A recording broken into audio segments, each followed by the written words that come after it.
Hora, já devia ter começado antes. Bom, Ao vivo. agora aqui parece para mim que foi. Aqui também. Só tô tendo um delayzinho aqui para ver o meu play no YouTube, mas Ah, isso enfim, é normal. o delayzinho normal, já começa, já tá lá rodando.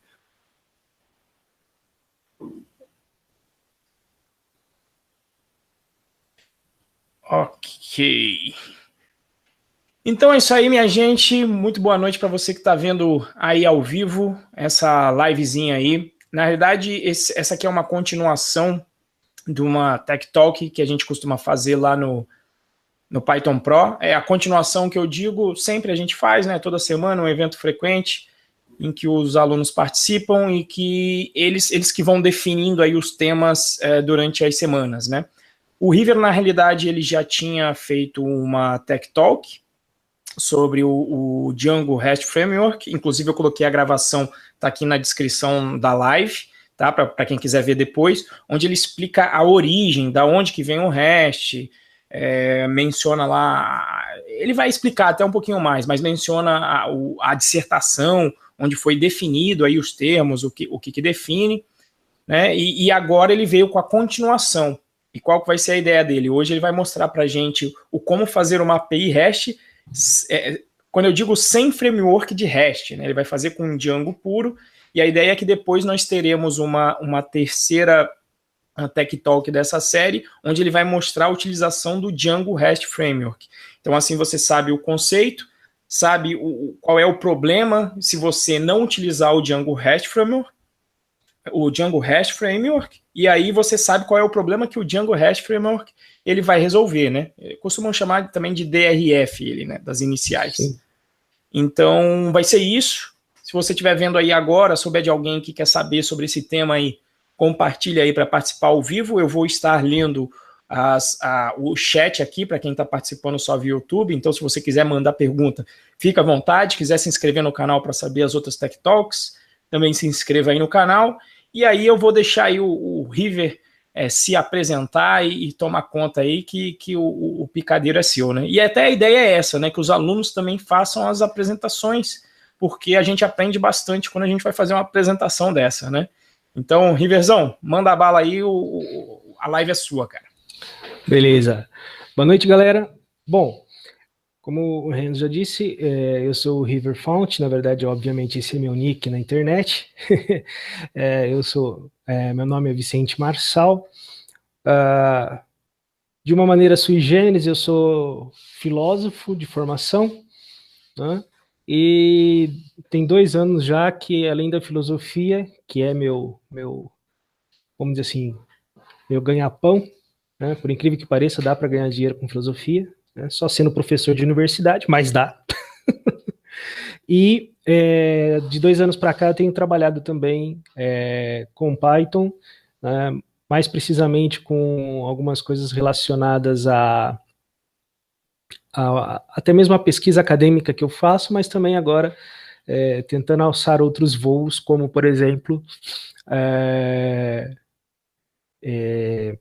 trabalhar como desenvolvedor também, em paralelo ao que eu faço na filosofia como professor na Federal de Rondônia, né?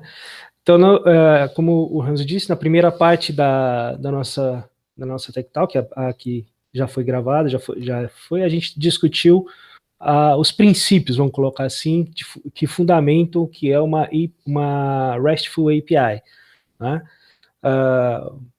Enfim, aquilo que a gente mais debateu naquela talk foi que as constraints, né, que em tradução livre seriam as restrições daquilo que torna uma API uma RESTful API, né, na verdade são mais libertadoras do que restritivas, né?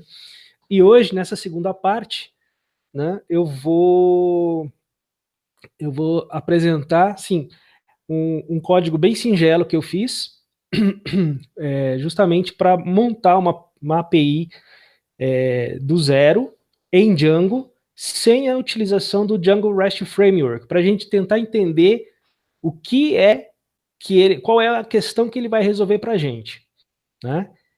E vou falar para vocês que o bicho resolve bastante coisa, que é complicado. Fazer na unha foi suado, né? E a assim, dando um panorama geral, a API, ela é bem simplesinha. Na verdade, a ideia de uma API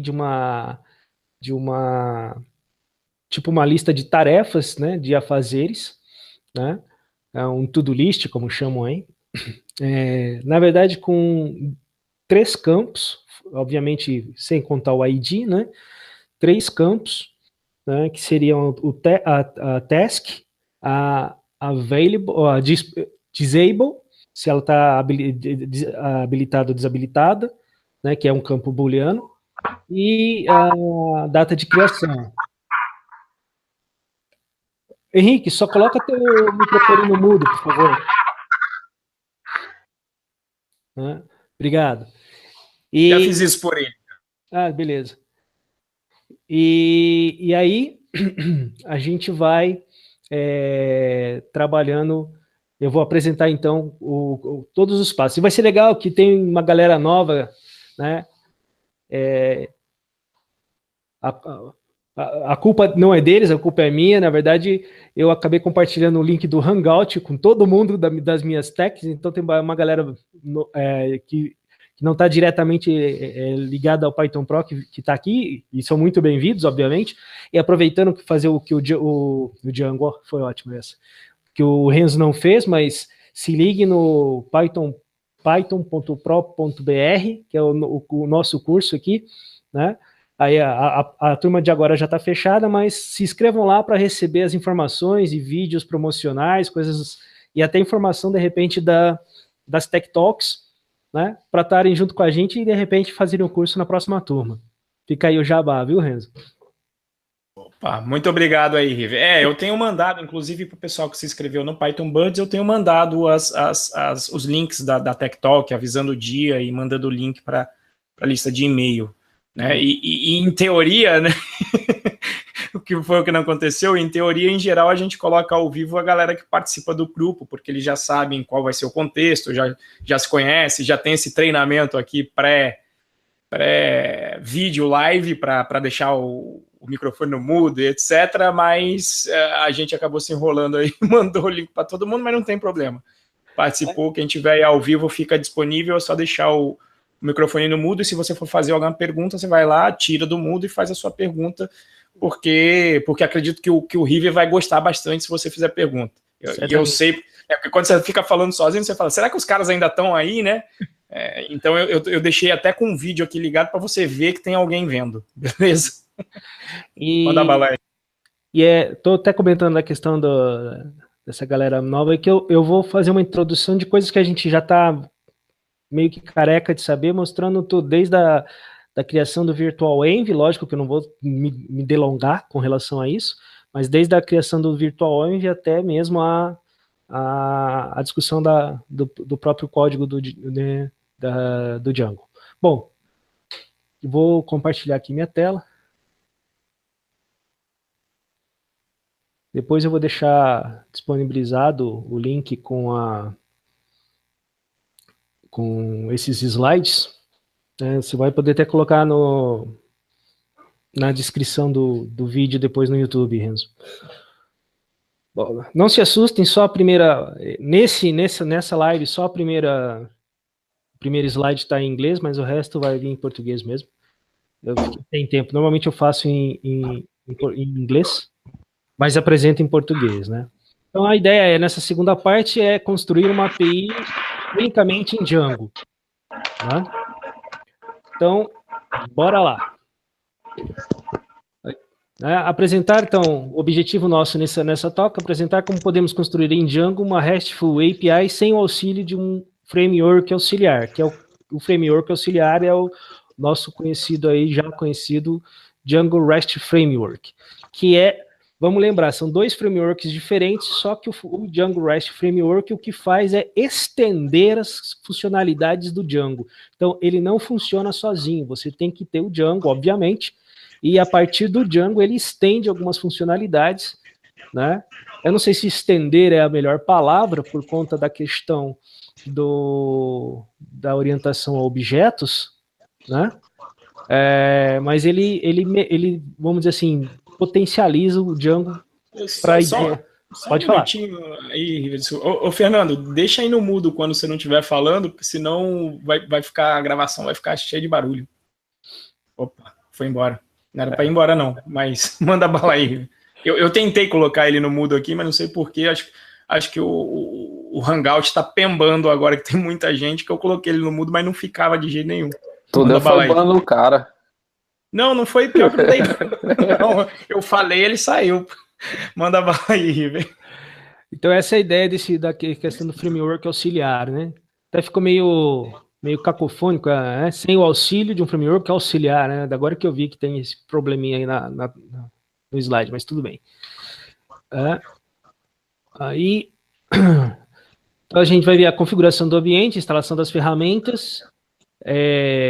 Algumas ferramentas eu não vou comentar o como fazer e o que fazer com elas, mas eu indico que tem talks nossas gravadas falando justamente do uso delas, né?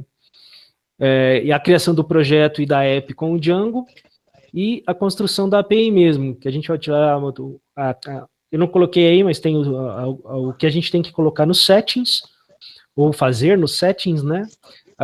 E aí o modules, views e as URLs do Django para poder trabalhar com uma API, né? E ao final disso eu vou mostrar todo o processo e depois nós vamos testar e eu vou mostrar essa APIzinha funcionando para a gente ver ela acontecendo a coisa. Espero que ela não me deixe na mão. Vamos lá. Bom, o básico do ambiente, né? A configuração do ambiente. Aqui é a ideia de um terminalzinho em que você, obviamente, cria seu diretório. Eu parto do princípio do uso do Linux, mas aí quem usa Windows só dá uma corridinha e dá para tranquilo de ir atrás para suprir essa questão. No Windows não, desculpa, no Linux e no macOS é bem similar a coisa. Aí depois disso, obviamente, a gente vai para esse diretório com Python 3, para deixar claro que a gente está usando o Python 3, né? Para quem usa o PyEnv, é só deixar Python, muitas vezes, porque a gente deixa no Global a versão mais recente do Python que está usando. Então, com Python 3 -m venv.venv, a gente cria, então, o ambiente virtual onde a gente vai poder trabalhar. Obviamente, a gente tem que ativar esse ambiente com source.venv/bin/activate. E aí, a partir do momento, veja a diferença, né? A gente está aqui no diretório. Dá para ver meu mouse aí, né? Sim, dá sim. Tá. Aqui é o prompt, né? DRF seria o diretório que está. Lógico que eu estou simulando, não necessariamente tem que ser assim. Eu estou fazendo uma simulaçãozinha, mas logo que você ativa, dá o source.venv/bin/activate, ele coloca esse entre parênteses .venv, que é o nome do diretório que a gente deu do ambiente virtual aqui. Esse .venv, ele é padrão, assim, né? Eu, particularmente, não gosto de utilizá-lo, porque às vezes a gente está trabalhando em mais de uma app, né? Então, eu normalmente utilizo o nome da app ou alguma coisa relacionada ao nome da app para criar. É um diretório que ele cria com todas as questões do ambiente virtual. Beleza? Instalando as ferramentas, né, com o uso do pip, né, o famoso pip install. Então, obviamente, pip install Django. Aqui eu estou dando 3 pontinhos, eu estou apontando com a mão, é bromo, né? É mania de professor. Aqui eu estou usando 3 pontinhos para cortar toda a saída do comando, mas ele tem uma saída um pouco mais extensa que isso, e termina com tudo coletado, e ele instala o Django e também o PyTZ, né? Nas suas últimas versões, se você colocar dessa forma. Acho que o único errinho que eu cometi aí, eu não sei se daria certo, é que eu coloquei Django, pip install Django com letra maiúscula, como o Linux, né, os Unique-like fazem distinção de maiúsculo e minúsculo, isso pode dar errado. Isso como é nome, o Django, né, eu acabei, na hora de digitar, colocando errado, né? Aí, o install do Python Decouple, que é uma biblioteca que a gente usa para fazer a configuração de diferentes instâncias do projeto. Essa é uma das quais a gente não vai entrar em detalhe dela, né? Mas temos, acho que 2 ou 3 toques que a gente comenta, se não comenta dela especificamente, comenta de algo que depois a gente fala dela junto, né? O DJ Database URL para usar junto com a Decouple por conta do banco de dados nosso. O Unicore, que é o que a gente estava conversando um pouco antes de começar a live, que é o servidor, né, web. Como eu vou usar o Postgres, esse aqui é a lib que permite enfim, a conversa entre o Django, o Python e o Postgres SQL, né? Vou usar o Postgres, mas não vou fazer grande coisa. Na verdade, tudo que quem vai fazer para mim é o RM do Django, né? E aí, ao final de tudo isso, a gente vai ficar no promptzinho bonitinho. Tá? Basicamente, é o que a gente precisa, né, para fazer essa API que a gente vai mexer nela agora. Né? Mantendo os nossos requisitos, né, na verdade, isso é sempre importante, porque o que acontece é que muitas vezes a gente sobe isso para o GitHub, na verdade 99, não, 100% das vezes a gente tem que subir isso para o GitHub, é importante isso, até para ter nosso portfólio. Essa API, por exemplo, já está no GitHub, né? Então assim, depois eu posso deixar o link do meu GitHub para vocês acessarem esse código, né? Então, obviamente, é bom ter os requirements, né, os requisitos da aplicação disponíveis para, se alguém quiser colaborar, um pip freeze -r requirements txt, ele instala. Então, o que a gente faz? Dá um pip freeze, a saída desse comando no terminal é essa aqui, com todas as bibliotecas que a gente instalou, né, o DJ Database URL com a sua versão, o Django, o Unicore, o Cycle PG2, o Python Decouple e o PyTZ. Então, isso aqui só para dizer que essa é a saída dele, o que a gente faz é direcionar a saída dele para o requirements e temos, então, nosso requirements criado. Isso é o básico o que a gente está fazendo aqui, por enquanto, é só configurando nosso ambiente, né? Vamos criando o projeto no Django, já estamos com o Django instalado, eu chamei o projeto de VM To-Do, né? Seria Vicente Marçal To-Do List. Né? Basicamente, o que a gente faz, então, é um Django-admin start project, o nome do projeto, ponto. Esse ponto aqui é muito importante, né? Haja visto que ele vai criar se não existir esse ponto, ele cria um diretório chamado VM To Do, e dentro desse diretório ele coloca o nosso projeto. Como a gente já criou aqui um diretório de trabalho, que é o drf_API, a gente não precisa de duplicar o diretório dessa forma. Então, no ponto, ele vai criar a partir do diretório que nós estamos. Ele não tem saída, esse comando. Então, se tiver alguma saída, é que alguma coisa deu errado.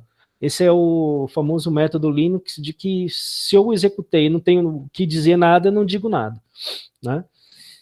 Depois disso, obviamente, a gente cria a nossa app. Eu estou chamando essa app de core. Isso já é um padrão dentro da comunidade Python Pro e algumas outras, de usar, num primeiro momento, chamar de core. Se a coisa foi crescendo, dependendo do projeto que você está trabalhando, nesse aqui não cresceu, ele é uma coisinha muito simples, né? Aí você vai dividindo, transformando em outras apps, né? Criando outras apps. Mas no caso aqui, basicamente, core porque é o núcleo da aplicação. Então, com Python manage.py start app e o nome da app, no caso core, ele também não tem saída esse comando, né? Vamos lá. Feito tudo que a gente fez até agora, e um pouquinho mais que na verdade eu acabei não colocando aqui, que é criando o repositório no GitHub, instalando o Git, né? River, fala só o nome que eu procuro o link aqui. Eu achei um, mas o link que eu colei do teu repositório foram os dos teus slides. É o meu GitHub, né? github.com/riverfont/vm_todo. Isso, VM To Do. Beleza, vou copiar e colar, ó. Tá? Então, depois que a gente cria a app, que a gente faz o Git, né? E esses arquivos aqui, o license e o readme.md, eles são arquivos próprios para o repositório no GitHub. Então, o license é a licença que eu estou usando, então aqui dentro vai estar descrito a licença que eu estou usando, eu não me lembro agora, mas se não me falha a memória, é a que a gente usa, é a GPL3, né, Renzo? Uma coisa assim, né? A GPL3, que então vai estar o código, não, né? A Sim. escrita da licença. Você escolhe lá na hora de fazer o repo, né? Isso. Eu acho que eu. Ah, não, eu comentei isso no módulo que não é no Python Birds que está aberto. Mas o AGPL3 é o que a galera costuma colocar, porque é aquela que, se alguém usar teu código, obriga o cara a voltar as melhorias, a deixarem públicas as melhorias, né? Isso. Enfim, e até uma razão seria discutir essas licenças, seria um bom tema de uma próxima Tech Talk, mas, enfim, manda bala aí.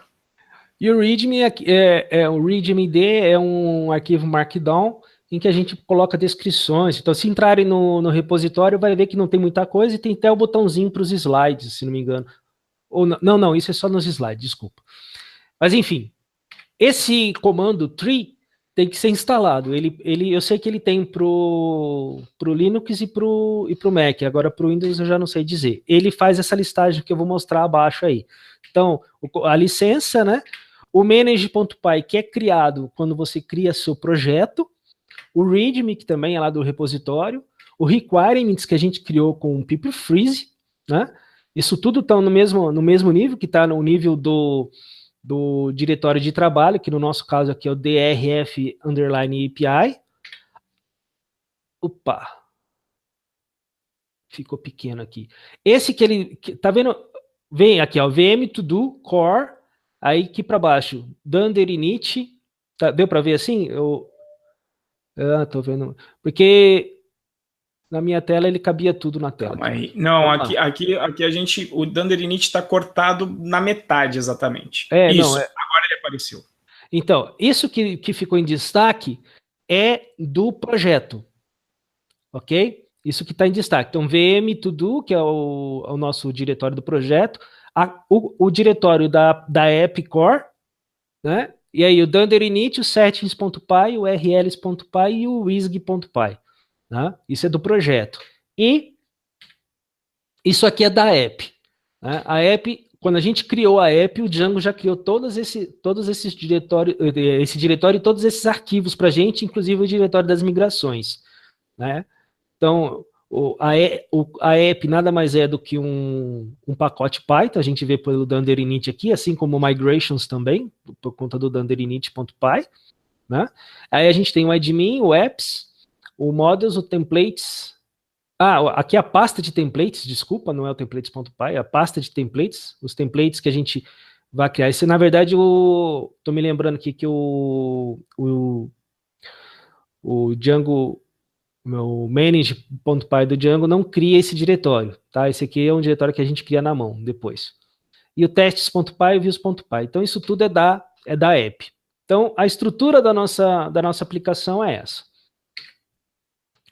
Bom, vamos começar a pôr a mão na massa. Primeira coisa que a gente faz é instalar a app no Django. Então, são dois trechos de código. Esse aqui é um trecho do código do settings.py, o código dele é bem maior.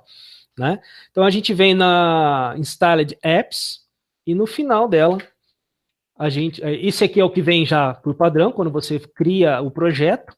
Né? E no final dela, a gente coloca a nossa app, que vai estar em vmtodo.core, né? Essa sequência, porque ela está dentro do diretório do projeto, e é o diretório, o pacote core, né? O pacote Python core. Né? A gente insere aqui, então, nossa app, para o Django poder reconhecê-la e trabalhar com ela. Né? Feito isso, uma das coisas que eu precisei fazer, isso aqui é o que tirando esse código que está no meio, praticamente não, no meio do middleware, que é outro trecho de código do settings.py, todos eles vêm por padrão já no middleware do Django. Esse que está comentado, que é esse aqui, ele não vem comentado. Eu comentei, por quê? Porque ele que usa a proteção CSRF dos forms do Django. A gente não vai usar formulário, mas a gente não vai usar formulário no estilo formulário HTML. Eu não vou fazer um template da app. Né? Eu vou fazer a app. A app não, a API, né? A API. Então, Um dos problemas que eu enfrentei, que eu suei a camisa aqui para resolver, foi, pô, eu passo os dados, mas ele está me dando e eu passo os dados como? Pelo cur, né, o seu URL, ou pelo Postman, né? Eu passo esses dados assim, só que eu não tenho onde colocar o token do formulário, que é o que esse camarada, esse middleware resolve, que é para evitar um ataque de... Eu não lembro exatamente o nome do ataque, mas tem um ataque que é feito na internet, se eu quiser minar um determinado site, que esse middleware protege as aplicações do Django desse ataque, que é feita por formulários HTML. E como o erro que eu tinha quando eu executava a minha app era porque eu não tinha esse token, e a app, na verdade, está aberta, porque ela não sofre esse tipo de ataque, na verdade, eu precisei vir aqui e comentar esse middleware para que ele pudesse funcionar. Ok? Dúvidas com relação a isso? Quem tiver dúvida, gente, no chat, alguma coisa assim, é só ir colocando e a gente vai tocando. Pode falar. E você tem que fazer isso quando você também está com o Django REST Framework? Isso. Não.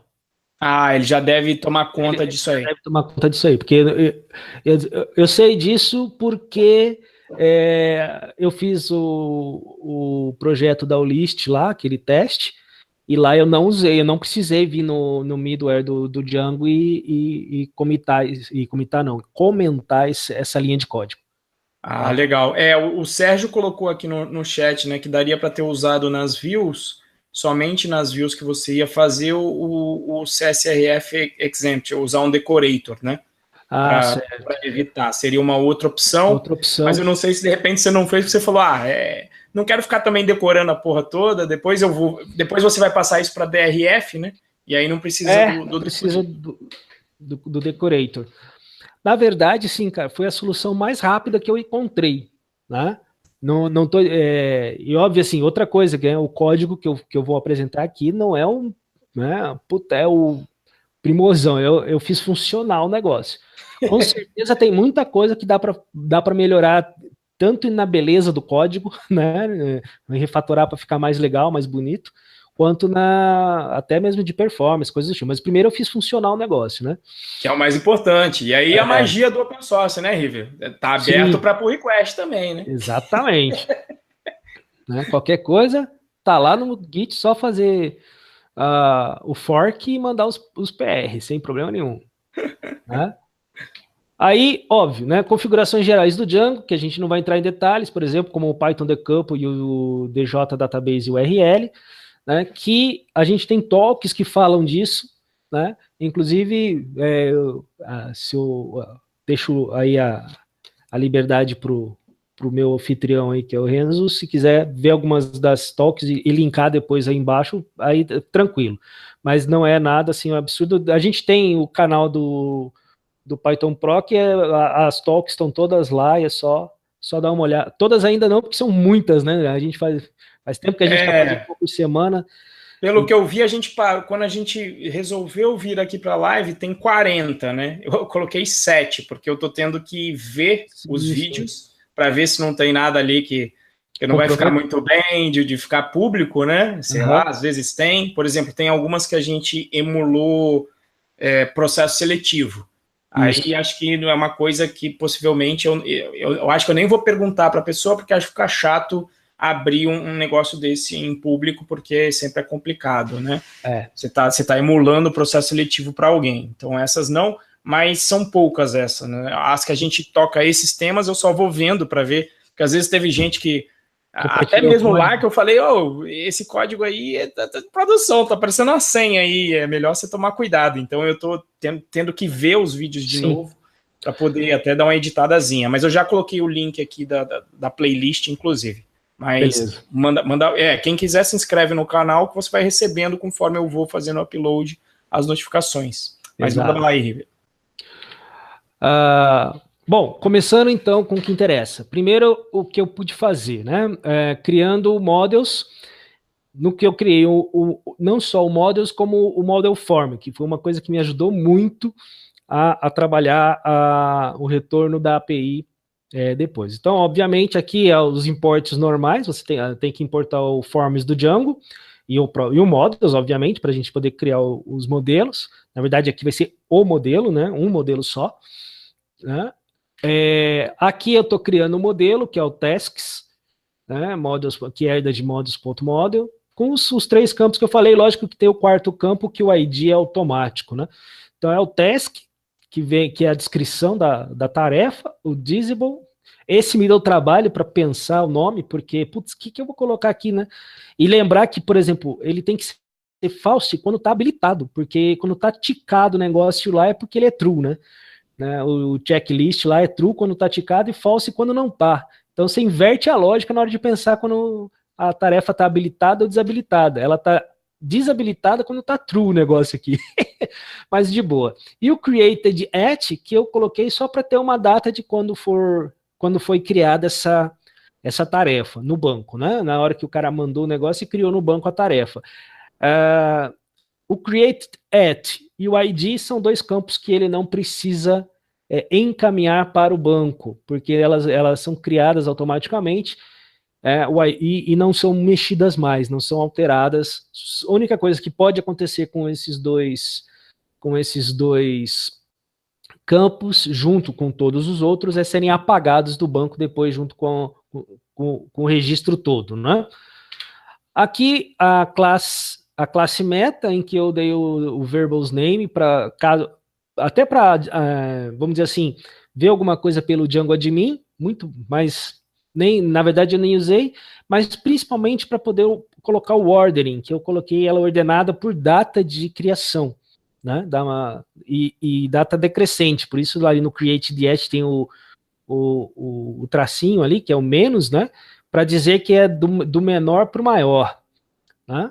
E definir um str para retornar a própria tarefa, né? A própria descrição da tarefa. Isso é básico do Django, né? Só estou passando aqui para dizer o que foi feito. Outra coisa importante é o test form, né? Que é do model form do forms. Só tem a classe meta, em que eu indico o modelo, que é o que a gente acabou de ver, que é o task, e os campos. Aí eu roubei aí do Renzo o modo preguiçoso de criar uma lista, né? Já coloquei, apesar de 2 campos somente, né? Mas já pus Coisa linda de Deus, já coloquei ali o modo preguiçoso, né? Coloquei os campos numa única string e meti um split no final e tá bonito. Aí já cria a minha lista de campos aí pro fields do meu form, tá? Bom, como que fica? Eu tô pegando, pondo as URLs primeiro antes da views, do views, por um único motivo. O views é o coração do negócio. Então a gente vai se deter mais no views do que no próprio models e que na própria URL, urls.py. Obviamente aqui os imports comuns do Django, né? O próprio import do admin, caso você vá usar o admin, no caso eu deixei aí, é o que já vem por padrão no arquivo quando você cria a app, né? O import das views, então o nome que eu dei para as views são esse, né? O get post tasks, que é a view que resolve os verbos get e post do HTTP, e a get delete put task detail. Cara, eu sou ruim para dar nome, então ficou meio grande. Então, na verdade, por que o get está repetido? Porque aqui é o detail. Dar nome é o negócio mais difícil de engenharia de software que tem. Fica tranquilo. Verdade. Então, assim, por que o get está repetido nessa segunda view? Porque, na verdade, ele é o get de uma única tarefa que está no banco, de um único registro. O get de cima, o get e o post tasks, ele retorna toda a coleção. Se eu tenho lá 1000 registros de tarefas gravados no banco, o get do get post task vai retornar todo mundo. Já o get do de baixo, do get delete post task detail, vai retornar só o que tiver, pelo ID passado. Então vai ser passado um ID, a gente vai ver logo aí abaixo, e aí esse get vai. E aí, obviamente, o delete, o put task detail vão deletar ou alterar a tarefa. Lembrando que o seguinte, eu poderia também usar aí o patch, P-A-T-C-H, alguma coisa assim, que é um outro verbo do HTTP, e ele faz o quê? Ele faz exatamente a mesma coisa que o put, com a diferença que o put você tem que passar todos os campos do registro. Então imagina que você tem lá um negócio de usuários, em que você tem nome, data de nascimento, endereço, com as várias linhas de endereço que tem normalmente, etc. Se você fizer um put para alterar os dados de um usuário desse cliente, ou sei lá, o que seja esse banco, né, essa tabela no banco, você tem que passar todas as informações, e não só aquelas que estão sendo alteradas. Com o patch, você faz justamente o que é mais interessante, que é passar só o que vai ser alterado, e aí você faz a alteração normal. Aqui, como a nossa aplicação é bem simplesinha, ela tem 2 campos, na verdade, eu nem me dei ao trabalho de usar o patch, eu usei o put direto. Bom, esse é o trecho que a gente pega e coloca as URL patterns. Já estamos no padrão do Django 2.0, né? Que difere, enfim, tem as diferenças para o Django 1.11, que é a última versão LTS dele.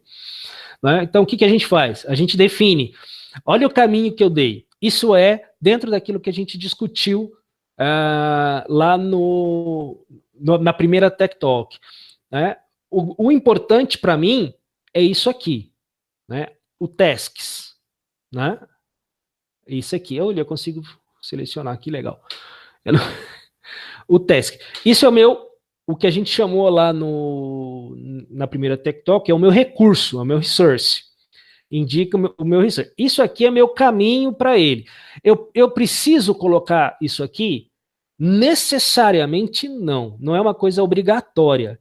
É interessante. Eu chamei de API e coloquei a versão dela. São as duas coisas.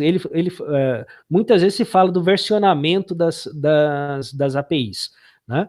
Então, eu tenho dizendo que eu estou dentro de uma aplicação que é uma API, tem a versão que está essa API e tem o meu recurso. Né? Como é para o get, post, tasks, é o geralzão, eu tenho que terminar com a barra. E isso é outra coisa que é interessante na questão das URIs dos recursos. Quando termina com barra, é porque é o get geral, né? Que você vai pegar todo mundo do banco e cuspir na tela. Né? Beleza, então esse é do primeira view. O Alisson falou aqui, né? Interessante justamente para saber qual a versão da API.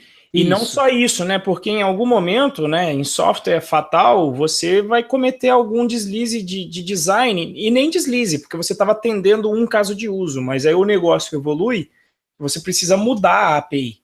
Né? E aí não dá para você mudar a API, porque em geral, quando você faz uma API dessa, se fizer sucesso principalmente, vai ter uma porrada de gente pendurado nela. Então, você tem que falar, olha, essa é a versão 1, e aí depois você fala, olha, não dá mais para adicionar coisa, eu vou ter que quebrar a API antiga. Você não pode, porque tem muita gente pendurada. O que você vai fazer? Você vai criar a versão 2, em geral versão 2, versão 3, etc. Vai criar a versão 2 e vai dar um tempo para você, né? A gente chama em inglês do deprecated, né? Um tempo para você falar, ó, em 3 meses a gente vai desligar essa versão 1 aqui. Então, a galera tem que se adaptar, né? Isso, manda um e-mail para a galera falando, ó, tem que migrar para 2 porque a gente vai desligar aqui, né? Então, é para você também poder evoluir. Exatamente. Isso é importante mesmo. Esse aqui tá quebrado em 2 linhas, porque aqui não cabia, teria barra de rolagem, mas poderia colocar na frente, não tem problema nenhum. Veja que segue o mesmo padrão, tem a API, versão 1, tasks, mas aqui no novo padrão do Django tem como passar o int, que eu estou chamando de PK, que é o padrão, né? PK seria então a primary key, né? Que é o nosso ID lá, né? Nosso PK no caso aqui é o ID, né? E estou passando isso para quem? Justamente para o get, delete, put do task detail, que vai trazer o get de detalhe, ou seja, de uma tarefa única, quer dizer, os detalhes de uma tarefa, né? E Lógico, gente, tem uma coisa, né? Como nossa API aqui é bem pequenininha, ela tem 3, 4 campos, né? O ID, a data e os que a gente altera e manda para ela. Quando faz a lista geral, também traz todos os detalhes, mas aqui é como a coisa está funcionando, né? Você consegue trazer só uma. Se você tivesse um registro com 10 campos, assim, né? Você mandando o ID, ele traria os detalhes. Então, quando você tem uma API que tem os 10 campos, o que você pode fazer no GET desse de cima aqui, é, no geral, mandar dois, três campos, ou seja, o ID e, de repente, o nome do negócio, entendeu? Por exemplo, é uma lista de usuários, né? O get geral aqui, o get que traz todo mundo, veria o ID e o nome do cara. Se o cara, eu quero saber detalhes sobre o Renzo, vai lá, clica no Renzo e vai, né? E uma coisa que a gente viu lá nos princípios é uma sopa de letrinhas que eu não sei pronunciar, é uma Renzo, enfim, acabei não colocando aqui. Mas é o quê? É o fato de você poder, por exemplo, fazer isso que eu falei, você traz como o ID como link. Então a pessoa vai poder clicar no link e já vai para os detalhes do registro, certo? Esse aqui, então, traz os detalhes de uma única tarefa, deleta uma tarefa específica ou altera uma tarefa específica. Esse último aqui é o do admin, que vem no padrão do Django, né? E eu só mantive aí para manter porque como eu deixei o import do admin lá em cima, eu também deixei ele aí. Então, se eu der lá o localhost 2.8.000/admin/, vai entrar no site do Django, né, pedindo o login, senha do superusuário, etc.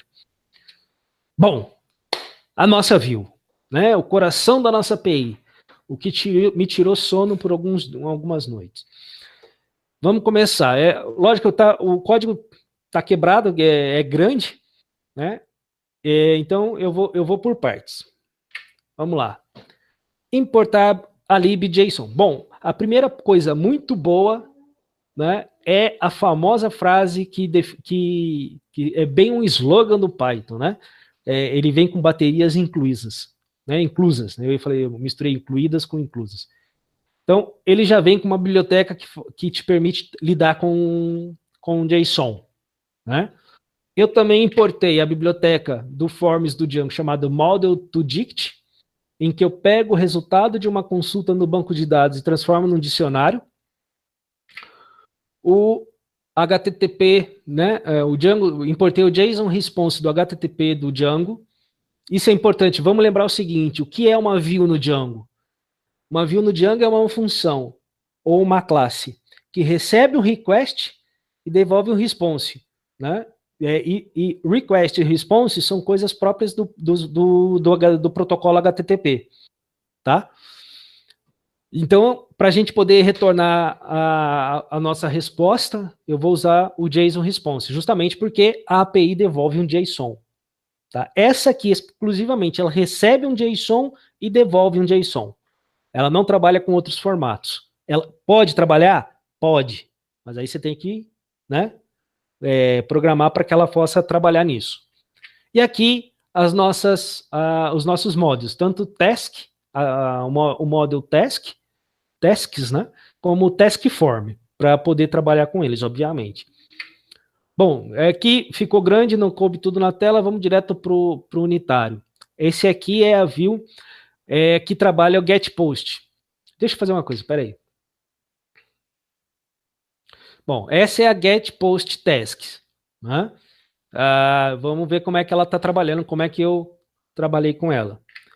Primeiramente, eu verifico se o método do request é um get básico. Se for um get, o que ele faz? Ele busca os valores, né, os objetos, todos os objetos, os valores no banco e retorna um JSON desse objeto. Esse safe igual a false é porque o JSON response, esse obj aqui, do JSON response, deveria estar 100% em JSON. Como eu não coloquei ele 100% em JSON para não quebrar o do safe false. Aí ele passa, mas vai direitinho, ele vai como JSON bonitinho, tá? Então essa é se for um get. Se não for um get, é um post, né? Se for um post, o que ele faz? Lembrando o seguinte, aqui só entra, nessa view só entra um get e um post, é a get post tasks. Você pode dar um put mandando para esse aqui que não vai rolar, você pode dar qualquer outro dos verbos HTTP, não vai acontecer, não, vai dar erro, né? Se chamar essa view a partir disso, vai dar erro, né? Não tem jeito de chamá-la de outra forma, porque na verdade o que define isso é a nossa URL lá atrás, naquele urls.py que a gente viu, é lá que a gente define essas chamadas, então não tem problema, né? Mas tem que tomar cuidado com isso, você não pode mandar qualquer verbo para cá. O verbo que eu estou dizendo é verbo do protocolo HTTP. Então, o que ela faz? Primeiro ela pega o formulário, né, o nosso task form, e o instancia com os dados do post. Aqui foi mamão com açúcar, porque o request já vem com os dados do post. O meu problema maior, depois eu vou comentar com vocês, vai ser no put.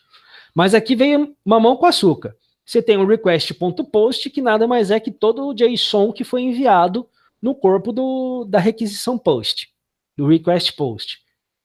Então, eu crio uma instância do task form, inform, obviamente, eu estou chamando ali de form, poderia chamar de qualquer coisa, tá, gente? Esse é o nome da variável. Verifico se está válido, né? Isso aí é models form do Django, tranquilinho. Se for válido, eu salvo no banco, né? Esse form.save está salvando a instância no banco, e eu retorno um JSON response com os próprios dados do formulário, o form data, né? E status 201. O status code 201 do HTTP é created, tá? A requisição foi para o banco, foi criado e está voltando 201, objeto criado. Se não deu, né? Se o formulário não é válido, aí você devolve format invalid, status 400, que é erro interno do servidor. Mas nas pesquisas que eu fiz com relação a retorno quando o objeto é inválido, né, eu não achei nenhum outro lugar que falava de mandar um status code diferente de 400, tá? Então, apesar que erro interno do servidor é 500, né? 400. Depois eu pesquiso, a gente pode, depois que eu terminar a apresentação, pesquisar, lembrar direitinho o que é o status code 400, né?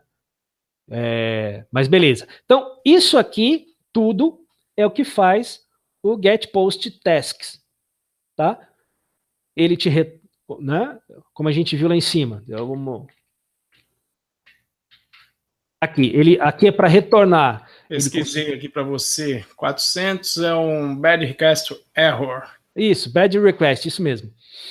Que é uma requisição ruim, né? Então, o get pega os dados do banco e devolve os dados para quem solicitou, e o post pega os dados do formulário, instancia o formulário, pega os dados do corpo do request, né? Porque o post vem no corpo do request. Né? Vamos lembrar que uma requisição HTTP ela tem um cabeçalho, que tem lá tem vários cabeçalhos do HTTP, depois ela tem o corpo do request, que esse corpo normalmente é onde vem tua mensagem, tá? E aí ela valida esse formulário, se o formulário for válido, ela salva, devolve o formulário, os dados do formulário com status 201, que é created, porque bateu no banco e criou, né? Se não, devolve format invalid com bad request, que é o 400. Tudo bem até aqui, gente? Tem pergunta no chat, alguma coisa, Renzo? Não, eu tô monitorando aqui direto. Eu fico olhando aqui e não teve. O Luan, que escreveu aqui, na verdade, no nosso chat interno, que o status de resposta HTTP 400 indica que o servidor não conseguiu entender a requisição devido à sintaxe inválida. O cliente não deve repetir essa requisição sem modificá-la. E aí eu só reproduzi isso no chat lá. Na verdade, eu vi um linkzinho uma vez que era bem legal. É tipo assim, os códigos 4, o cara colocava assim, né? Ele colocava um servidor e o desenvolvedor. Aí ele colocava assim, Códigos 400, você fez merda. Né? Códigos 500, eu, servidor, fiz merda. Uhum. Então era mais ou menos código começando com 5, né? E o 4, sim, sim. Mas não, essa era a ideia. Mas a ideia de um bad request nesse sentido, porque o formato enviado foi inválido, né? Por isso que aqui, quando chegou, bateu no form.isValid, ele não validou o formulário, então ele já cai direto por formato inválido e devolve um 400. E o legal é que você está seguindo o que você falou na Tech Talk anterior, que é, mesmo que você esteja mandando o código 400 e a pessoa pode entender o que é já, você dá uma mensagem de erro, né? Sim, e se for possível massagear o que foi o erro para mandar para o cara, às vezes é possível, exato, sabe? Tipo, você manda um JSON e fala, olha, faltou um campo obrigatório. Você pode mandar, às vezes, junto desse tipo de coisa, né? Uhum. Beleza. Né? Bom, agora a gente vai para a próxima view. Ela é a maior de todas, porque são 3 coisas que eu estou tratando aqui, né? Então é o get, delete, put, tá? Essa foi outra coisa que o Luan tinha falado. O que e eu respondi para ele, né? Você deveria querer isso só confirmando. Seria detail, né? Eu escrevi com A. Aí ele perguntou aqui, tá no chat. Ele falou o que é data. Aí ele achou que fosse alguma expressão. Eu falei, não, cara, é tipo. Com certeza é um typo ali. Velho, eu pensei que era uma palavra nova. Velho, que é detail? Eu tô muito fora do negócio. Eu não vi essa no meu cursinho de inglês, né? Falou, vou ter que aprender, vou procurar no Translate. E como eu normalmente crio a view, né? Por exemplo, aqui eu estou usando o function view, né? Por funções, não por class-based view. Mas como eu crio a função, normalmente que quando eu vou lá para o URL eu copio e colo, então o tipo foi junto. O typo, né? Não o tipo. O typo foi junto. Mas é detail, é de detalhe. Enfim, foi um erro de digitação ali. Tá? Mas o mais importante é o que está para trás do task, inclusive, é o get, delete, put. Né? O task detail é só para dizer que é para pegar o detalhe da tarefa. Tá? Veja que aqui eu já passo um request e não só o request, eu passo o PK também, que é o primary key. Por que a gente está usando o PK? Porque o Django é safo. Né? Vamos lembrar, isso não é só para API RESTful, não. Isso é para qualquer coisa no Django. Né? Você vai construir um formulário, né? ou usar o próprio admin do Django como formulário. O que acontece? Não necessariamente que o campo ID do banco vai ser a primary key do seu registro. Você pode usar outra coisa. Por exemplo, você pode colocar o CPF como... Alguém pode falar? Não, é retorno. Peraí, dá um minuto aqui. Pronto, foi. Então, assim, você pode usar, por exemplo, no cadastro de uma pessoa física, de um usuário ou de um cliente, alguma coisa assim, você pode usar o CPF como primary key, tá? Então, o PK, não aqui é só uma variável, eu poderia usar ID também, mas o mais importante é que lá para dentro a gente usa a palavra PK, interna por exemplo, aqui, PK igual a PK, porque esse PK do lado de cá, que está do lado esquerdo do igual, já é a indicação para o Django que eu estou falando da primary key. E ele sabe fazer isso lá no banco. Tá? Então isso é importante também, mas é coisinha, vamos dizer assim, é coisa básica do Django, né? Mas é importante a gente saber por que está usando PK aqui, e não ID, por exemplo. Então a primeira parte é fazer, se for um get, né? Se for um get, eu já coloquei entre um try except, porque a gente está fazendo pesquisa em banco, e normalmente pesquisa em banco pode dar merda, né?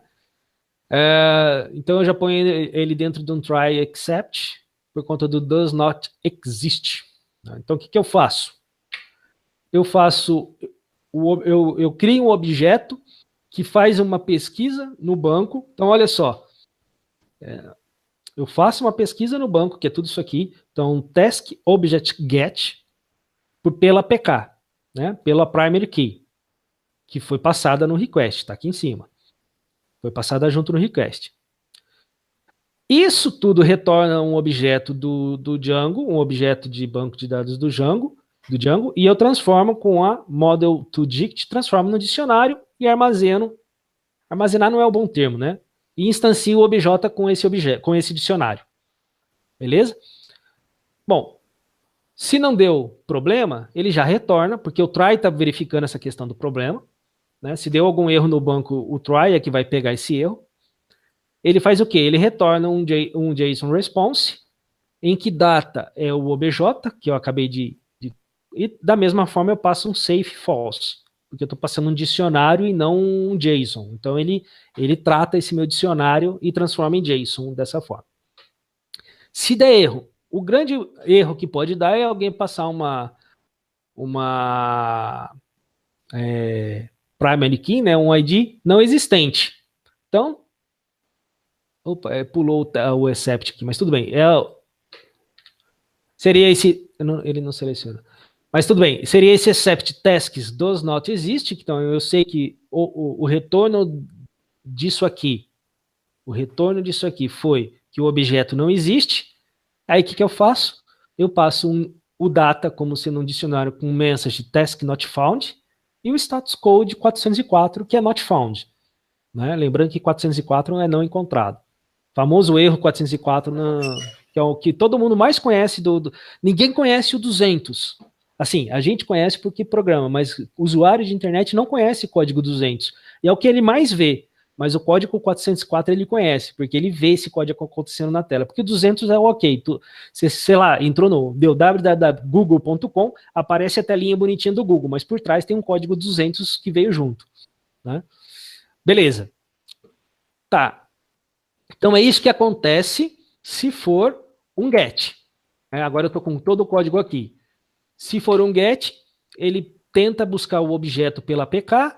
Se ele encontrar, ele retorna o objeto na forma de um JSON. Se ele não encontrar, ele retorna uma mensagem de objeto não encontrado, tarefa não encontrada no caso aqui, né, porque é uma tarefa, é uma task, e 404. Beleza. O próximo é se for um delete. O delete ficou grande porque as mensagens são grandes e aí eu tive que quebrar um pouquinho de dicionários ali. Tá? Bom, se for um delete, o que ele vai fazer? Ele vai fazer vai fazer a deleção desse objeto, então ele faz um filter no banco pela APK, o registro que vai ser trazido com esse filter vai ser deletado, que é o que está acontecendo nessa linha aí. Aí aqui é uma coisa interessante que eu fiz para dividir. Vamos lembrar o seguinte, uma das coisas que acontece com o verbo delete é que ele é idempotente. Ou seja, não importa quantas vezes você o execute, o resultado final vai ser sempre o mesmo. Afinal de contas, se você deletou o ID 1 e depois deleta de novo o ID 1, nada muda na tabela. Na primeira vez mudou, a tabela ficou sem o objeto 1. Na segunda vez, ela continua sem o objeto ID 1. Tá? Eu só quebrei ali para dar a mensagem caso a pessoa tente. Então, o que acontece? Quando ele executa o delete pela primeira vez e ele deleta o objeto do banco, é interessante que ele traz informação nesse objeto. Por isso eu estou pegando ali a primeira informação do objeto, por isso o objeto... O que ele traria aí se você chama a segunda vez? Não, ele não faz nada, ele só retorna, ele não faz nada. É não, engraçado mas, tipo, isso. Mas assim, sempre ele vai retornar zero, mesmo que não exista o objeto no banco? Se aqui, por isso que eu fiz isso aqui, se ele executa a primeira vez, aqui tem conteúdo, por isso que está assim. Aqui tem conteúdo. Se ele executa a segunda vez, ele não tem mais conteúdo. Se ele não tem conteúdo, ele é? Uma string vazia é falsa. Não, é que eu tava na dúvida. Ele vai voltar, então, uma lista que tem um elemento. Só que aí vai ser uma string... Eu acho que tem até mais de um elemento, eu não lembro agora. Eu sei que eu falei, eu preciso só pegar o primeiro elemento. Se tiver coisa no primeiro elemento, eu devolvo a mensagem de task deletada, né? Não, é que eu imaginei que se não tivesse, ele fosse voltar uma lista vazia. Esse era o meu ponto. E aí esse código ia estar perigoso. Mas tudo bem, se você testou... Por isso que eu fiquei curioso. Tipo, se não tem nada, eu Mas por que instintivamente falaria, vai retornar a lista vazia. Né? Mas lista vazia é falsa. Não, mas se A você tentar avaliação booleana acessar de o uma lista. primeiro elemento da lista vazia, não. Entendeu? Vai dar um index erro. Ah, sim, não. Eu acho que, na verdade, eu não lembro agora. Eu teria que testar de novo para Beleza, ver. beleza. Depois eu achei que você tinha colocado um caso de insucesso nos testes. Não, eu fiz testes assim, que eu deletei 2 vezes para E poder ele, pôr para e ele ele. não deu nenhum erro, não deu index erro. Não deu index. Por isso que continua assim aqui no código. Beleza, Então, beleza. se Depois eu esse dou uma conferida. obj0 tiver conteúdo, ele entra aqui dizendo que foi deletado.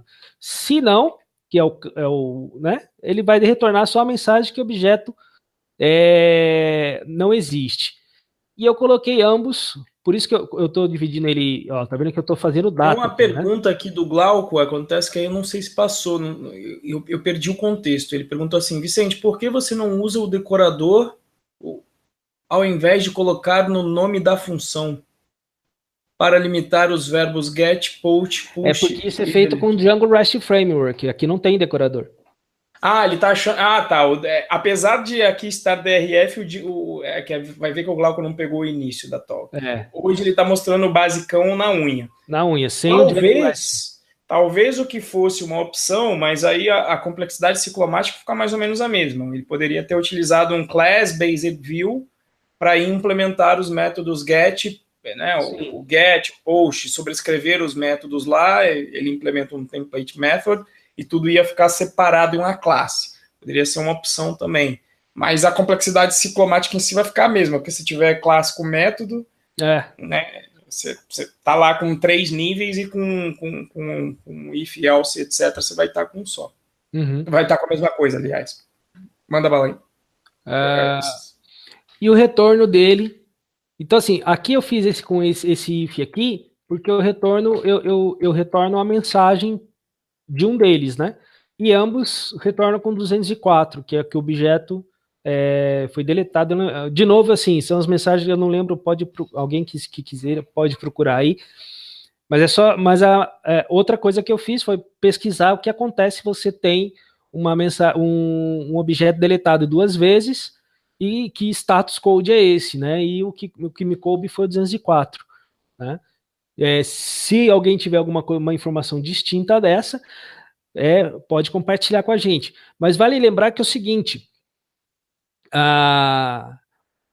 como é indepotente, a mensagem pode ser a mesma, né?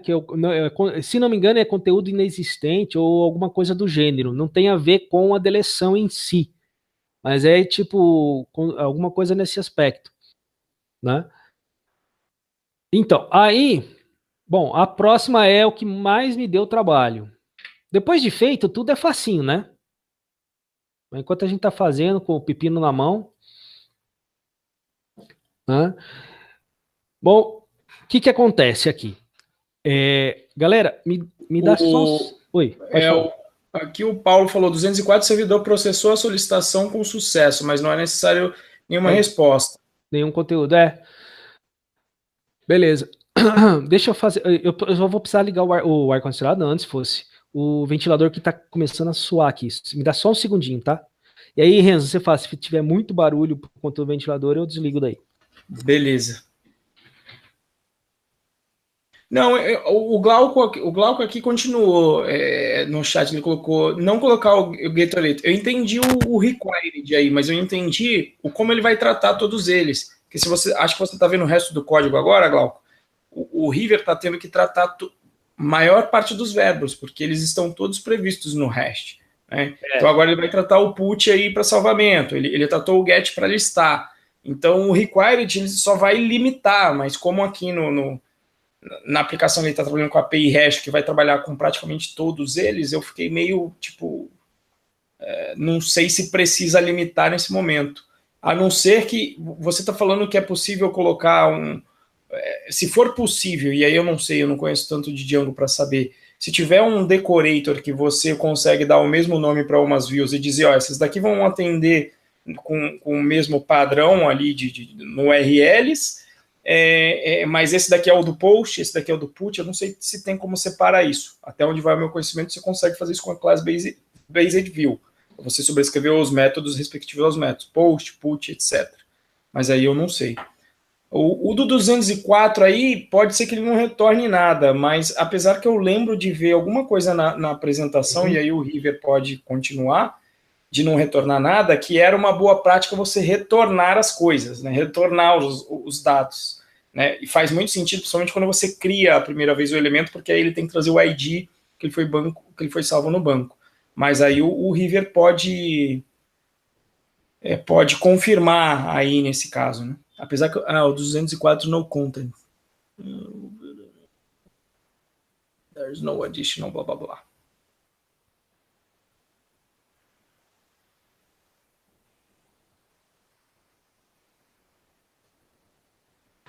Na verdade, a ideia é a seguinte, você retorna o 204, mas você traz junto a mensagem dele. Uhum. Ele não tem conteúdo, porque, por exemplo, se eu deletei, acabou o conteúdo, sem conteúdo. Né? Mas o que você traz, por exemplo, o que eu estou fazendo aqui? Nos meus ifs aqui, eu estou dando as mensagens, olha, eu estou dando um 204, mas ó, task was deleted with success, ou seja, a tarefa foi deletada com sucesso. Se a tarefa não existe, ó, objeto does not found, né? Mas bateu lá, não tem, voltou sem nada, mas voltou com a mensagem para o cara, falando, ó, o objeto não existe, o objeto foi deletado, mas a mensagem é 204. Eu quando bati o olho nessa coisa do sem conteúdo, né, ou nenhum conteúdo, é justamente porque, principalmente para o delete, né? Pô, o cara deletou, o que vai voltar para ele? Nada, ele deletou, volta nada de conteúdo, mas você pode voltar uma mensagem junto com isso. Então, assim, dentro das questões dos status codes do HTTP, não é só retornar o status code. Por exemplo, não é só retornar um 200 ok. Você pode retornar o 200 ok, mas, por exemplo, quando a gente faz um post, eu retorno 200 ok. Né? Um 200, né? Ok é só a mensagenzinha padrão que vem com ele. Eu retorno 200, mas junto do retorno, o que é normal, pelo que nas pesquisas que eu fiz, retornar junto com a API, eu retorno também o JSON do que foi incluído no banco. Então, volta alguma coisa para o cara, sempre. Para o cara que eu digo é o cliente que está consumindo a API, pode ser uma máquina, inclusive. Tá? Então, assim, nessa coisa do não sem conteúdo, tá voltando um 204 que é sem conteúdo, mas tá voltando com mensagem para o cara, ó. Né? Tá voltando com alguma coisa de informação. Por isso que, inclusive, eu quebrei, porque eu poderia muito bem voltar de novo, foi deletado com sucesso. Poderia. Não existe no banco, mas eu volto deletado com sucesso. Né? Para o cara ia fazer diferença? Nenhuma, porque não alterou o banco, é idempotente. Né? Mas aqui é só para deixar uma coisa mais mastigadinha para o camarada que está consumindo. Mais explícito aí, que ele chamou de novo, né? Isso. Você podia até mandar um warning, ó, você tá pagando de novo. Dá uma olhada aí, ver se não tá, né? Se for um humano lendo, ele vai falar, opa, tô mandando ID de novo. Será que sem querer eu tô chamando 2 vezes a API e não deveria, né? Uhum. Tá. Bom, vamos pro PUT. O PUT deu trabalhinho. Primeiro que o PUT deu trabalhinho porque eu, de fato, tava fazendo todo o trabalho na mão com coisa que o Django já me oferece. Né? Tava tentando, pelo menos, fazer todo o trabalho na mão com coisas que o Django já me oferece. Que parte do trabalho eu estava fazendo na mão do que o Django já me oferece? Do Task Form. Na verdade, do Model Form. Né? Task Form é a minha classe do Model Form. Né? Então, o que eu estava tentando... Outra coisa, cara, eu estava suando a camisa para conseguir pegar os dados do PUT, porque aquilo que eu falei lá atrás, o post tem um request.post que traz tudo que está no corpo da requisição post, mas o PUT não tem uma coisa dessa no request. Né? Bom, aí o que eu fiz? Bom, vem o método PUT, eu de novo faço uma instanciação da task, né? No caso aqui eu preciso de uma instância da tasks. Vocês vão ver um pouquinho mais à frente por quê. Pegando qual é a task que está sendo passada por ID. Faço um put data, esse put data é meu, é o nome que eu dei, em que eu faço, eu leio com o JSON o Request Buddy. Então, tá no Buddy e é um JSON. Então, eu faço a leitura desse Request Buddy, que é o JSON, no final das contas, acaba sendo um dicionário dentro do Python. E eu incluo nesse put data o ID, né? Eu incluo o campo ID, que não tem, que quando ele traz do request, vem no cabeçalho, isso daí, eu não sei se é no cabeçalho exatamente, mas vem na requisição, mas não está no corpo. Então eu incluo para ter no put data todas as informações, ou seja, o ID, né? E o restante do corpo da requisição, tá? Aí eu vou para o form, passando a instância, no caso é a task que eu criei ali em cima, e passando o put data, como os dados que vão alterar essa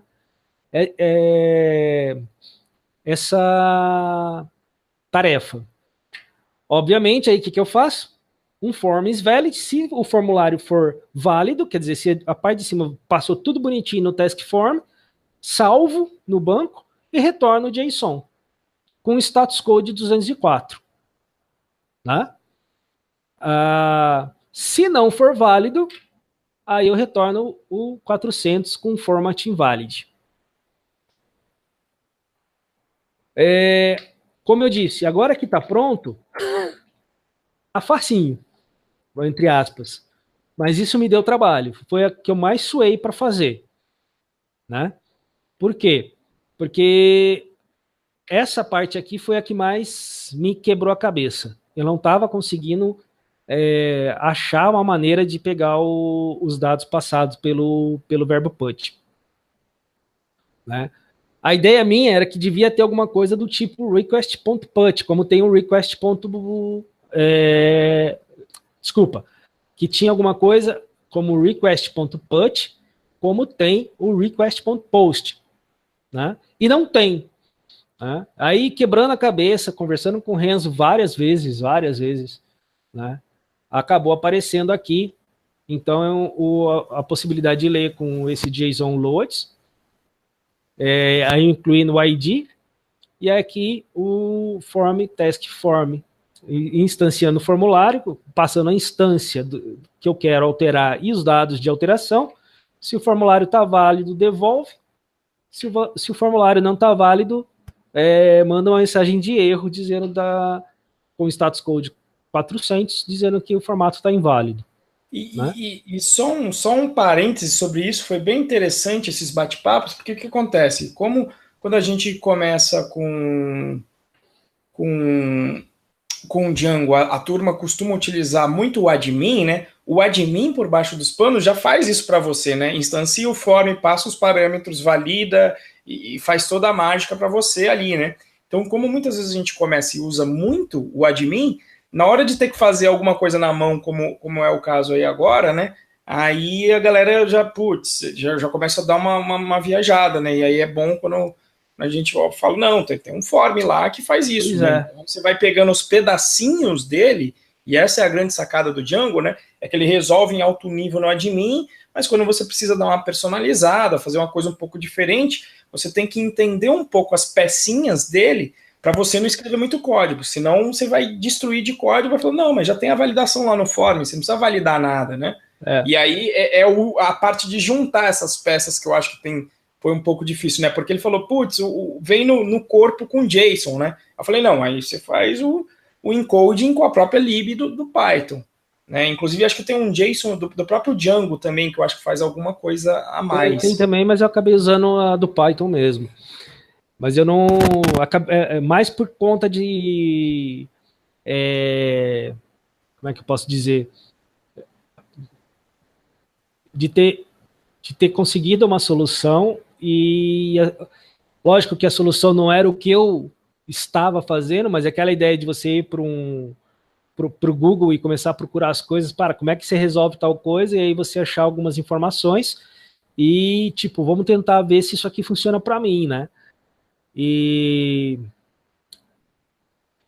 a questão do form foi tão interessante que, de fato, é isso, né? A gente usa tanto o admin que esquece, por exemplo, do model forms, que eu reescrevi o post e eu reduzi o meu código do post, acho que em 5 linhas, porque eu estava validando tudo na mão, entendeu? Ah, eu lembro que foi essa que eu vi, né? Eu falei, não, você tá validando tudo, pô, do form já tá lá, pega ele, acho que foi uma parada dessa mesmo, né? É bem isso. Então, assim, e essa aqui era a ideia, era fazer a coisa funcionar sem muito, só com Django, né? Assim, na verdade, Django e Python, obviamente, né? Sem muito outro, vamos chamar entre aspas, de subterfúgio, né? Porque com o Django REST Framework a gente resolve isso assim, cara, em 2 palitos. Isso aqui é super tranquilo de fazer. O código vai ficar super mais claro, mais limpo, né? Mas eu ainda vou fazer a próxima talk, que é a complementar dessa, que vai fazer a coisa vai fazer a mesma API, só que usando o Django REST Framework. A minha ideia é fazer exatamente a mesma API, fazer exatamente isso aqui, para a gente fazer o comparativo depois, entendeu? Mostrar, olha, que tava desse jeito sem o Django REST Framework e olha como ficou com o Django REST Framework, né? Fazer os comparativos de pedaços de código para mostrar que ele veio resolver um monte de coisa que a gente está fazendo na unha aqui agora. Sim, e justamente quando você coloca a abstração e não sabe o problema que ela está resolvendo, às vezes você fala, pô, eu tenho que escrever muita coisa aqui no Django REST Framework, né? Beleza, dá uma olhada aí o que ele escrever na unha, né? Exato. Por exemplo, cara, só para vocês terem ideia, que eu estou mandando status code 400 e não sei o que, ele tem lá umas constantes, então em vez de você mandar 400, você escreve o que é o erro. Então, eu não lembro exatamente, não sei se é, por exemplo, 404, que é o mais comum, ou 200, né? HTTP not found, HTTP underline not underline found. Então, assim, e isso por debaixo dos panos ele tá fazendo o quê? Tudo bem, é frescurinha, não sei, nada, fica legível o teu código. Bate o olho aqui, status 400, que a gente acabou de ver, teve que buscar na internet para saber o que era um 204, um 400 e coisas assim, né? Então, é para isso que essas abstrações e esses códigos vêm resolver, justamente para que você tenha mais legibilidade no código, né? E mais, como é que eu posso dizer? E mais facilidade, inclusive, em escrever seu código. Mas saber o que a gente está, como o Renzo disse, saber qual é o problema que está sendo resolvido é muito importante para você também não ficar perdido, né? Porque às vezes, pô, por que eu tô tendo que escrever tal coisa? Por que eu tenho que usar tal coisa? Né? E aí aqui é que vai o pulo do gato, né? Para você saber esse tipo de questão. Alguma dúvida, galera? Pessoal que está aqui ao vivo, João, acho que o Ali, o Alexandro, deixa eu ver o nome da galera aqui. O Erison, o Luan. Se tiverem dúvida, quiserem abrir o microfone e perguntar e falar alguma coisa, pode.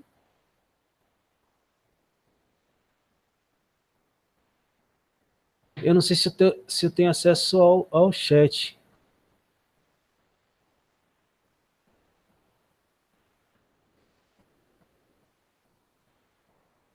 Alexandre com X e 2 S.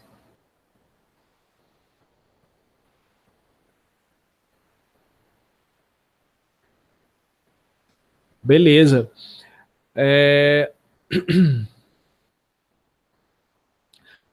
Alguma pergunta no chat? Eu tenho um chatzinho do lado aqui, mas não sei se eu tenho. Deixa eu ver aqui que eu tive que sair, que eu esqueci a porta aberta, a minha vizinha tocou aqui. Bom, o Charles falou aqui só que tem estudado sobre Django REST Framework, muito massa, vou ter que ver depois, sim, vai ficar gravado aí.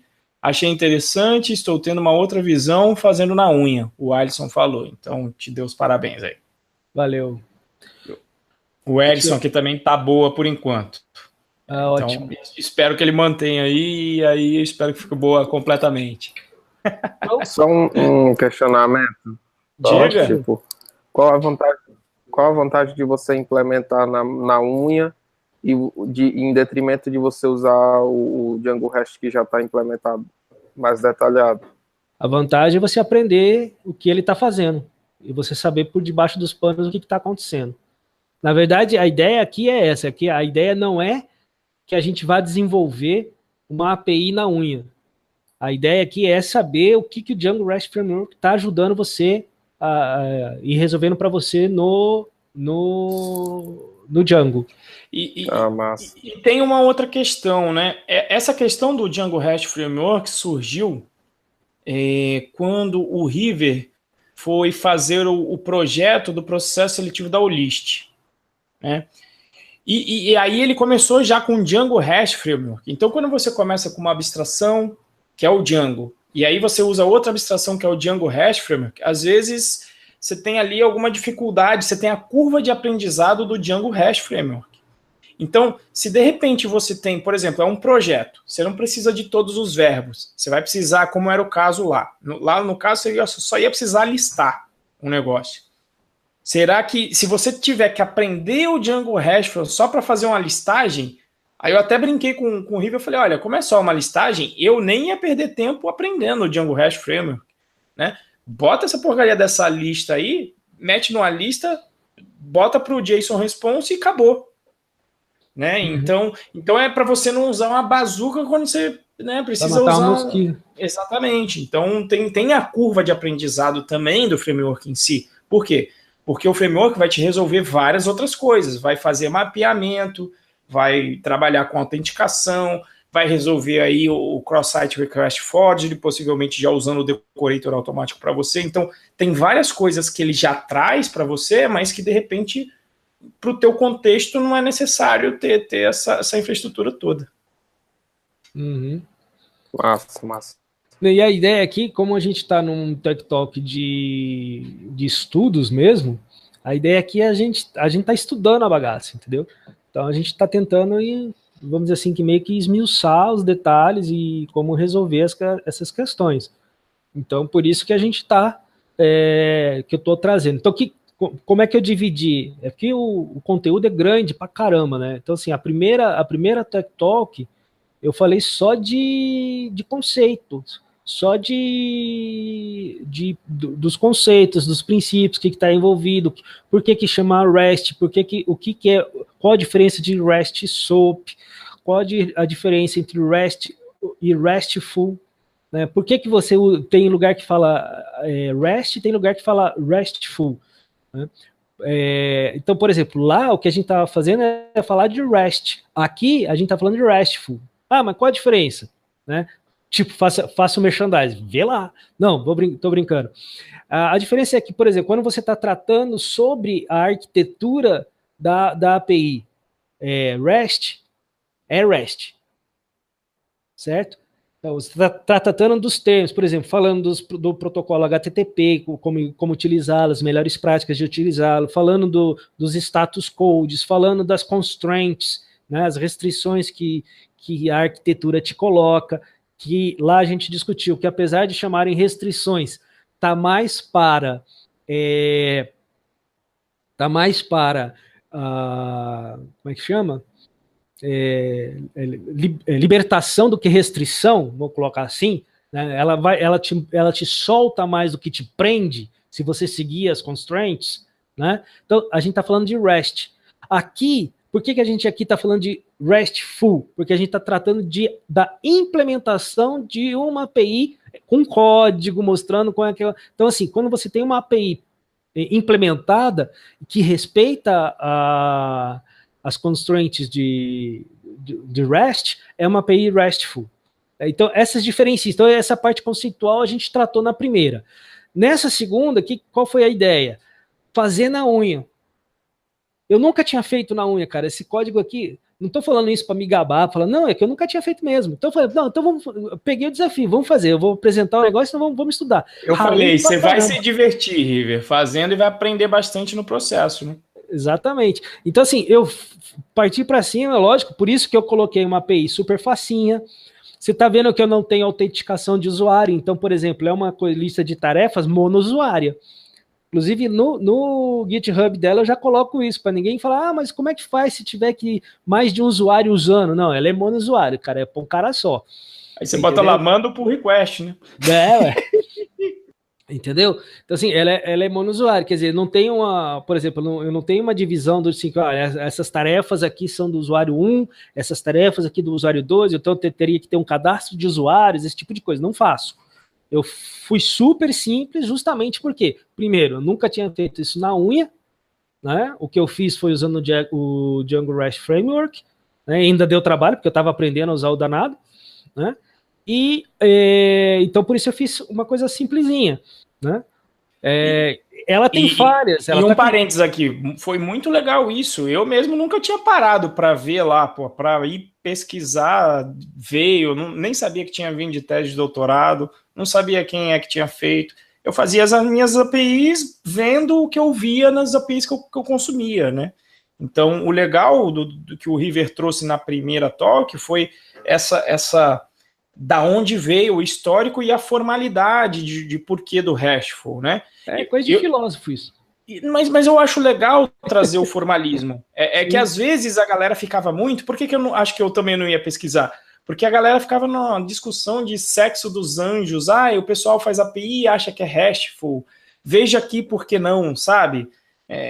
Mas não era um veja aqui por que não no modelo que o River explicou. É um modelo, não pode usar o título RESTful. E aí eu, que sou mais prático, eu falo, foda-se que não pode chamar de RESTful. Faz o que deveria fazer e está entregando o valor? Então, tá bom. Então não chama de RESTful, chama de REST, chama de API, chama de API HTTP, né? Essa era a minha posição, mas eu gostei muito de ver a parte inicial do que o River colocou, porque inclusive o formato, utilizando os verbos e o formato da URL fica bem uniforme se você seguir o RESTful. Isso que eu gostei muito da especificação. O formato você entende bastante, que inclusive é o que o scaffold do Rails, do Ruby on Rails, quando você gera scaffold, inclusive com a API, ele segue justamente o formato descrito na tese do Roy lá. Manda bala aí, River. Em termos de código, se ninguém tiver com dúvida aí, se o chat do YouTube estiver tranquilo, o que eu tinha para dizer é isso. O que eu posso agora propor é a gente ver ela funcionando. É coisa simples, a gente vai usar o Postman e eu vou só, eu faria só a inicialização dela aqui no servidor do Django localmente mesmo e apresentaria ela funcionando, se estiverem a fim de ver isso. Não tô vendo pergunta aqui não, por mim toca o barco aí, cara. Tá, porque a gente já tem quase uma hora e meia de toque, então o obrigado fica para depois. Então, vamos lá, deixa eu...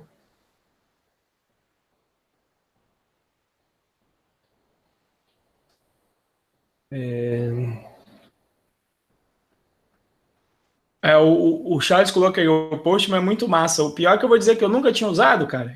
Depois eu vi o River usando, eu falei, que massa a ferramenta.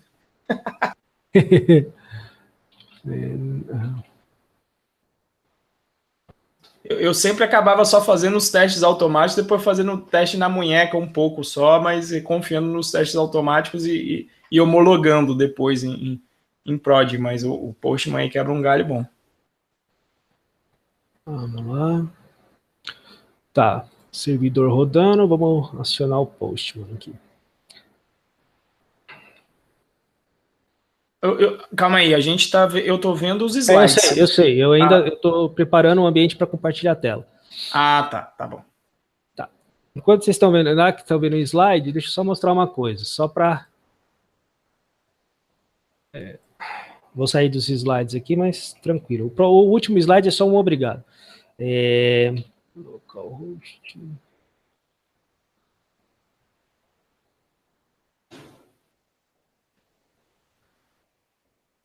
Primeiro vai dar um erro, tá? Porque no tá local eu estou deixando o debug aberto.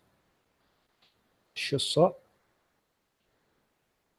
É o erro do Django, porque ele não encontrou a barra. A home. eu já tenho algumas tarefinhas, acho que 3 tarefinhas. Aqui, o que está fazendo? Eu tenho um templatezinho que, na verdade, só lista o JSON, na verdade. Eu acho que nem, se bobear, não está nem usando esse template, mas tudo bem. O próprio browser está interpretando. Aí, então, viu que eu fiz? Ó, eu consultei o quê?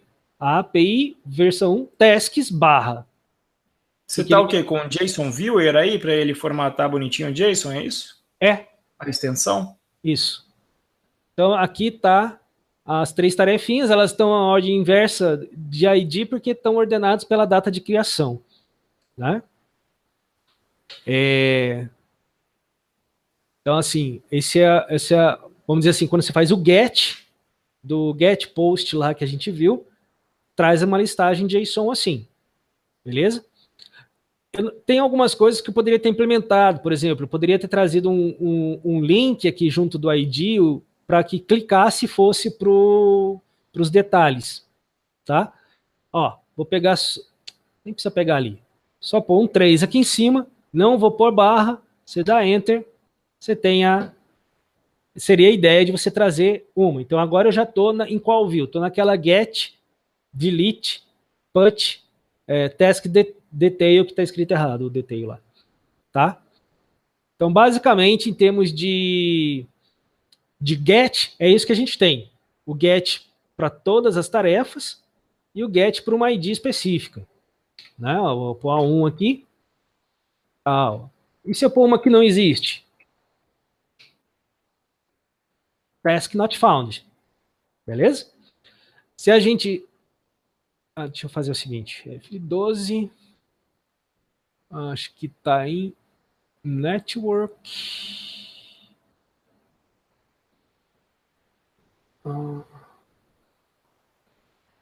Aí network. Não.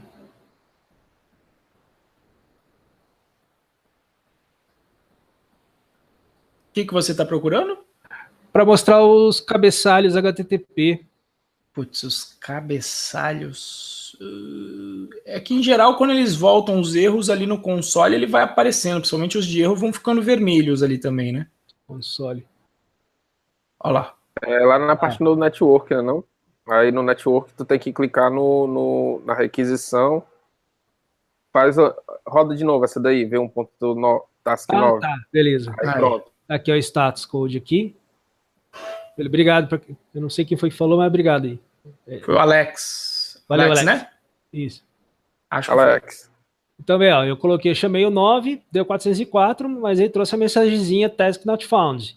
Né? Se eu dou o 1, por exemplo, que é um dos que tem, vamos para o 2, que o 2 a gente não consultou ainda. Aí, status code 200. 200, ok. Tá belezinha aqui. Isso, lógico, fazendo pelo browser, né? A gente podia fazer pelo Postman, que vamos fazer daqui. Ué, não abriu meu Postman. os deuses da demonstração já foram bons, já tá funcionando a aplicação local aí, pô. Oi? Os deuses da demonstração já foram bonzinhos com você, já tá funcionando sim. Aí, pô. Tá, deixa eu compartilhar agora o Postman. Eu não sei se eu consigo. Sendo que a gente está brincando com 2 deuses perigosos. É o deus da demonstração e da internet junto. Tem que estar funcionando tudo isso. Meu irmão, é muita coisa. Bom, tô vendo o Postman. Deixa eu ver se eu consigo aumentar ele. Agora eu tô vendo aqui também. Não, em princípio tá de boas aqui. Ué. Dá para ver tranquilo. Eu tô vendo tranquilo. Manda bala aí. Então tá. Então, por exemplo, aqui ele já tá com... Deixa eu só mudar aqui. Um getzinho. Né? Ele voltou aqui a tarefa... como a gente já tinha feito no browser. Eu fiz um get na tarefa 2. Se eu fizer um get geral, ele me traz todas as tarefas aqui. Beleza? Tá, vamos aqui fazer um post. Tá? No post eu vou precisar do body. Tá? Então eu tenho Vamos colocar aqui. Tarefa. Torcendo para dar certo. É a melhor tarefa, né? Eu vou pôr false porque ela está habilitada. Mas, ô Rivi, você tinha falado eu esqueci agora quem foi o nome de quem perguntou, se alguém acho que foi o Sérgio ou o Sandro no grupo do nosso grupo do Telegram, que se você ia mandar JSON, você não tá mandando JSON aí agora, pô? Mas ele tá mandando arquivo no JSON. Fazendo upload de arquivo, pelo que eu entendi lá. Era upload de arquivo. Puta, aí é outro esquema, entendi. Tá bom, entendeu? manda bala aí. Aqui eu tô usando o RAW mesmo, porque eu consigo setar o JSON, mas eu não entendi uma coisa, tá? Mas também não parei para estudar, para ver o que era, que é o seguinte, quando eu testei ela aqui ela aqui no Postman, aqui eu consigo fazer um post usando form data. Uhum. Tá? Basicamente, form data me dá uns forms, uns campos, eu dou o nome da chave e o valor. Ok. Só que para o put, eu não consigo. Se eu mando form data no put, dá erro, dá internal error. Mas aí foi aquela questão que a gente está até utilizando o JSON loads, né? Isso, porque ele precisa do formato JSON certinho. Então eu tô, até para fazer um post agora no geralzão, eu tô usando o RAW, digitando o meu JSON na mão aqui. Então eu tô aqui com vou mandar, hein? O legal dele é que ele mostra os status aqui, ó. Aqui. Tempo de execução da resposta e o tamanho. Vamos lá. Opa, invalid format. O que eu esqueci aqui? Eu acho que esse false é com string? Eu acharia que não. Certeza? Não, todo dado transmitido em JSON é string. Aqui a gente faz, então... Acho que não. Truco. Eu acho que número é número e talvez booleano seja booleano, cara. Note, porque eu testei assim e funciona. Vamos ver aqui, peraí. Oi. Então manda bala. Não, manda bala aí, então. Vamos lá de novo. Tomara que dê certo agora. E disable. Ó.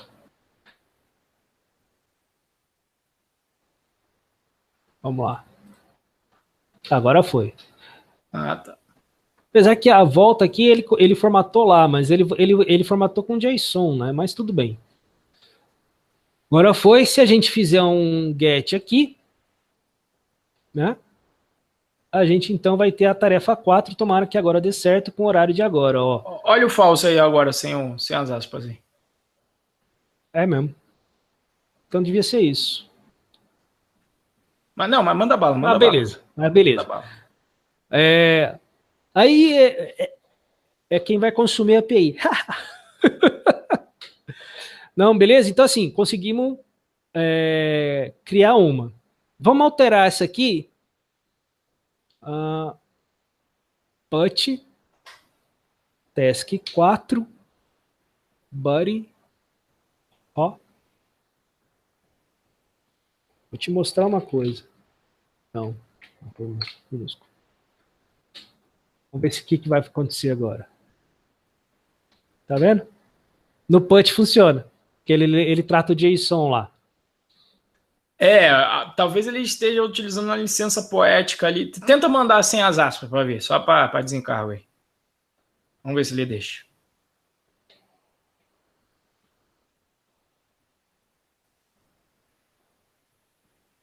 Deixou também.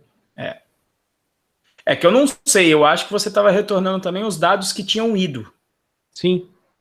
E aí eu não sei se você estava precisando mandar um loads. Acho que... Sacou?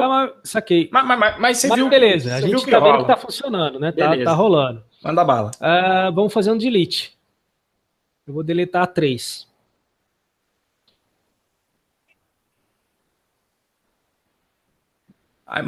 Manda de novo pra gente ver lá a mensagem diferente. Aí, ó. Belezinha. né? E se a gente fizer a consulta, a 3 não existe mais.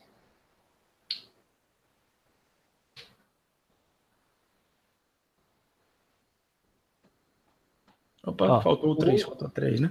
Você listou, entendi. Pensei que você ia fazer a 3 para dar o not found aí. Não, dá para fazer também.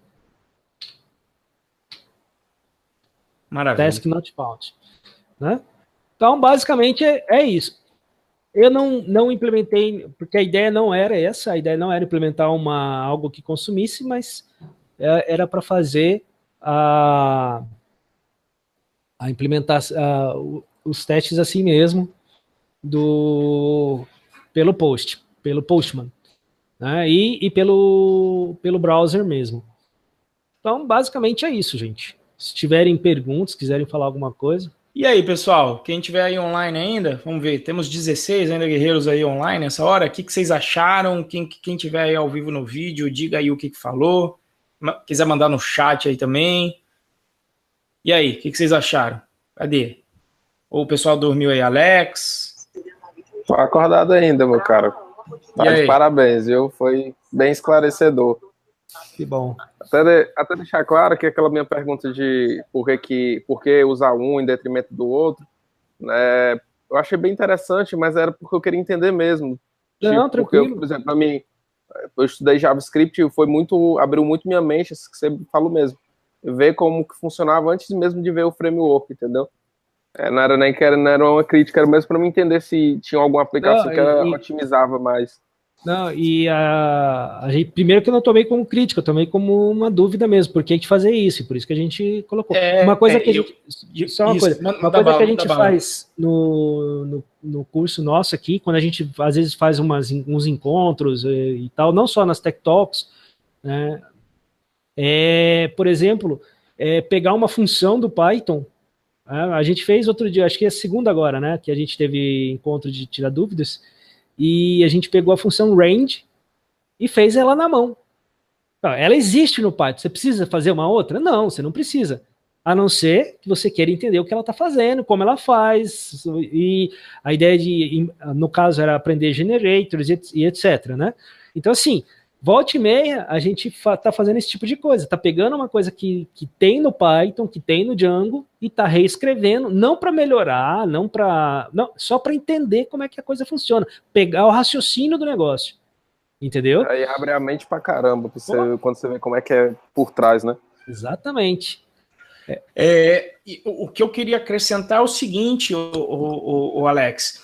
Eu acho que isso é uma característica da comunidade Python, e que no Python Pro a gente exerce ainda mais, que é o seguinte, ninguém vai achar, que você fez uma pergunta imbecil, que você tentou ofender alguém com pergunta. Então o nível da discussão é sempre partindo do pressuposto que as pessoas estão fazendo perguntas para aprender. Exatamente. Então, mesmo se alguém fizer uma pergunta meio na brincadeira, o pessoal vai considerar que é uma pergunta válida e que vai discorrer sobre aquilo, buscando até, aí o River pode falar mais com isso, buscando com isso trocar informação para buscando encontrar a verdade, né, do ponto de vista de filosofia, aproveitando aí que o nosso amigo é filósofo, essa é um mote ali, né?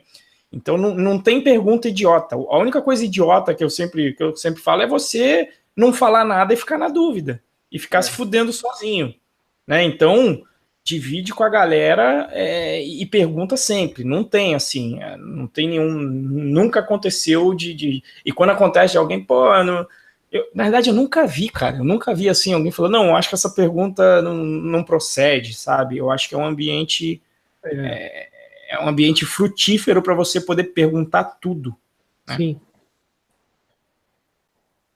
Eu acho que a única coisa que não pode... esclarecedor. Foi muito bom. A única coisa que não pode mesmo é não perguntar, né? E aí, João, que apareceu aí, o que você achou aí, João? Tá coçando aí a boca também? Manda bala aí, pô. Achei bem esclarecedora também. Só que eu fiquei...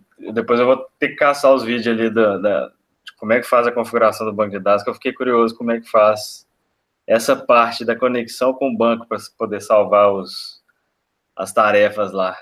A gente vai ver quando começar a turma em junho agora, a gente vai ver aí na prática, né? Na verdade, a gente abstrai muita coisa com o Django, né? Aí a gente vai ver bastante isso aí. O River abstraiu com o Django no RM ali. E tem uma Tech Talk que ainda não está pública, mas você sendo aluno, você tem acesso. Depois eu vou colocar ela pública, que eu não cheguei lá. Como eu falei, são 40, eu tenho que vê-las de novo para ver se posso colocar pública. Mas tem uma Tech Talk que inclusive eu fiz a conexão com Postgre, local, instalando via Docker ainda, né, para ficar mais próximo. Mas em princípio você pode começar simples, porque o próprio Django vai deixar você com um banco de dados simples, que é o SQLite. SQLite, né? Pode testar com ele, né? Mas é isso aí que o River fez. Mas fica tranquilo que a gente vai sanar essas tuas dúvidas lá e tem bastante coisa. Se você não tiver paciência de esperar até lá, também tem bastante coisa na internet. Mas a gente vai ver isso durante o desenrolar da turma. Foi bem legal também a didática do River. Dessa Hangout, acho que ele estava mais tranquilo, foi mais explicativo, assim, foi bem detalhista, né, em algumas coisas. Eu achei foi bem legal mesmo. É que isso é uma outra coisa, né? Que, assim, deixando aqui gravado, o que acontece? Essas Tech Talks, vocês vão ver que no início eu falava bastante, mas eu sempre vou puxando para a galera falar. São várias razões essas, né? Para muitos dos alunos aparecer, existem N coisas aqui. Pô, eu não vou aguentar falar toda semana e eu não vou ter conhecimento para falar toda semana. Não tem jeito. Eu falo sobre o que eu sei, mas uma hora acaba isso aí e eu tenho que ter um tempo para, de repente, pensar num assunto interessante para mostrar. A outra coisa é o seguinte, é que quando você vai apresentar o negócio, e agora foi o primeiro live que o River fez, você tem que estar preparado e nunca você vai estudar tão em profundidade quando você tem esse risco, sabe, de passar vergonha ao vivo e na frente de uma galera. Então você vai estudar com muito mais profundidade quando você precisa dar aula e ensinar sobre aquilo. Você tem que se preparar para as perguntas da galera.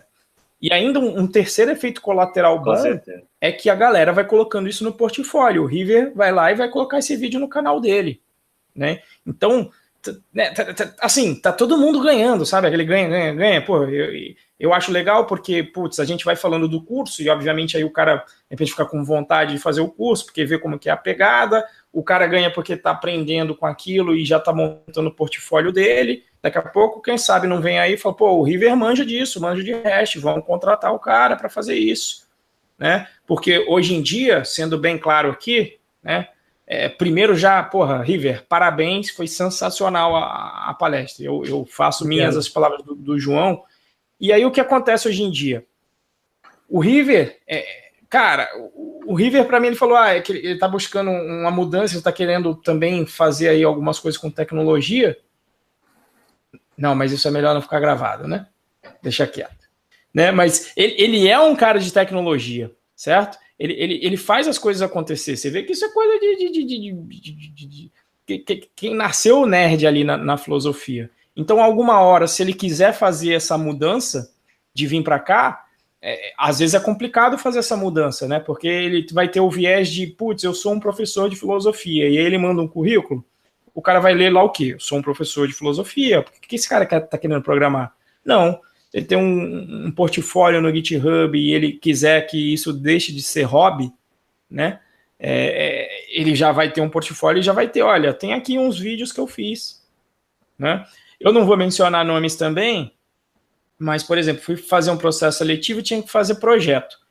Aí eu mandei lá e falei, cara, eu preciso fazer projeto, eu tenho, olha aqui meu GitHub tá com 100 projetos, eu tenho um falando sobre Django e eu tenho um vídeo no YouTube que eu falo sobre REST API. Tem certeza que eu preciso fazer o projeto? Se precisar, eu faço, mas eu não vou ter tanto tempo agora, eu vou deixar para depois. Mas se eu puder bypassar essa fase do projetinho, que eu já tenho provado no meu portfólio isso. Então, essas são as razões aí. Beleza? Legal. Mas, de novo, parabéns aí, River. Antes que eu esqueça aí no final, tá aqui anotado, mas já parabéns, para mim foi sensacional aí, tanto a primeira quanto essa daqui também. A primeira de REST, porque você já fez outras, né? Uhum. Obrigado, gente. Eu agradeço aí a oportunidade e ainda tenho que me preparar para a próxima, né? Porque eu dividi isso em 3, tem mais uma ainda para vencer. mas tá de boa. Exatamente, vai ser daqui a 2 semanas, inclusive. Na semana que vem a gente vai ter um bate-papo, para já ficar aqui o jabá e principalmente quem está ao vivo, a gente vai falar sobre abertura de empresa, né? Então, chamei o Hugo aí, eu tô nessa vibe aí de que vou... Na verdade, eu já tenho uma empresa para Python Pro, mas agora eu tenho que abrir uma coisa mais rebuscada, como limitada e etc., ver tributação, abertura e etc. Mas fica aí um jabazinho aqui no final sobre isso. E aí, mais alguma coisa? Alguém quer falar aí? Isaac? Falar alguma coisa aí? Ainda tá aí? Só tá aparecendo a fotinha aqui. Opa, eu tô aqui sim. Parabéns, River. Eu ainda tô iniciando aqui. Eu já mexi com Ruby há um tempo atrás, mas nada tão profundo quanto você debulhou aí. Parabéns. Obrigado. E é interessante isso do Isaac, né? Que ele veio, cara, eu faço antropologia, né? E aí, será que dá para eu aprender tecnologia? E eu falei, cara, deixa eu te colocar aqui em contato com um cara chamado River aqui, que ele consegue te responder se dá para aprender aí, né? Então, né, Python tem uma curva de aprendizado pequena, e aí a coisa está acontecendo. Então, fique tranquilo, Isaac, que eu já vi aí as tuas nerdices também aí no Telegram. O cara sabe de Linux pra caceta, tanto ele quanto o River, pô, ficam lá tunando de Linux, é o kernel, é não sei o quê. Então, cara, é só querer, né? Só querer e contar com a galera aí para te ajudar. Pode contar com a gente, que com certeza você fica tranquilo que você vai chegar lá, cara. Valeu, brigadão. Eu posso dizer uma coisa, eu levei 4 dias, mas que eu fiz a minha máquina rodar Linux, que não queria nem a pau, eu fiz. Mandei a Dell chupar a mamona, velho. Essa aí que você usou hoje? Essa que eu tô. Olha, ainda foi corajoso de usar a porcaria do computador que ele não tá acostumado durante a talk. Os deuses estão ajudando ele hoje. Ajudou, cara. Foi a da internet, a da demonstração e usou a porra de um computador novo. Muito bom, muito bom. Não, e hoje foi o dia inteiro terminando as transparências, os slides, e nele aí já para testar mesmo o negócio, fazendo tudo. Maravilha, cara. Enfim, mais alguém tem alguma coisa aí? Pessoal aqui, ó, o Glauco te mandou parabéns. Obrigado. Aqui no coisa. O Alisson falou evoluiu muito. O Charles falou aqui que começou a estudar justamente por conta dos meus vídeos no App Engine. Isso que, pois é, meu passado é negro aí com o App Engine. Tenho mudado aí pro Django, né? O Alface aqui falando para contar aí o que era. Eu acho que ele fez mas diga aí, eu acho que ele foi testando um monte para ver o que colava, né? Não, basicamente foi. Não sei, cara, não sei o que estava acontecendo. Quando eu consegui colocar o Manjaro, não reconhecia HDMI para poder pegar o outro monitor. Tá? E rodava tudo menos o segundo monitor. No final das contas, fiquei com o Ubuntu mesmo. Teorema de Bill Gates, desliga e liga várias vezes para ver se alguma hora ele liga diferente.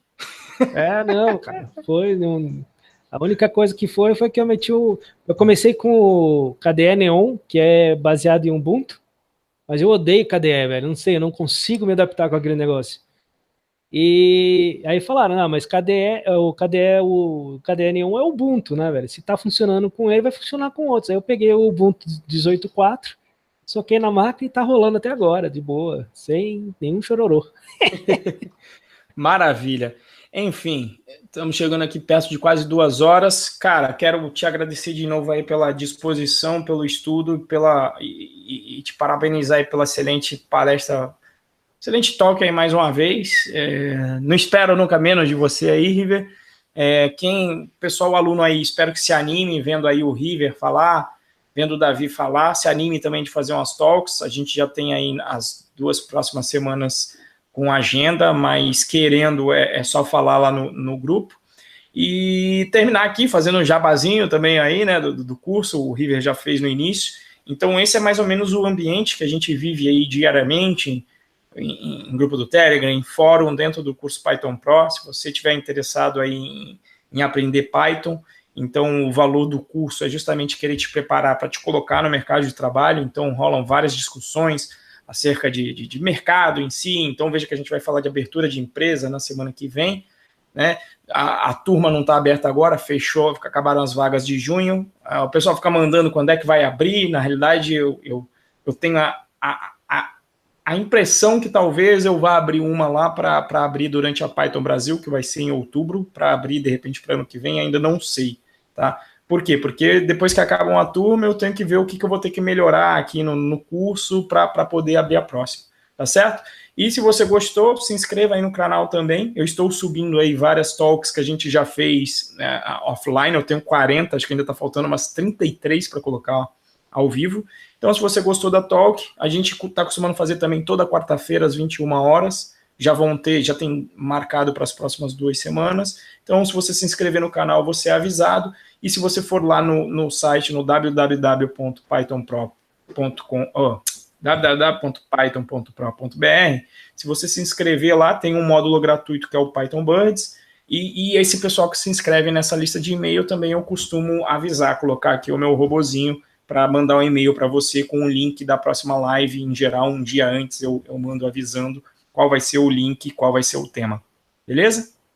Mais alguma coisa aí? Palavras finais aí, River? Para finalizar com chave de ouro aí, cara?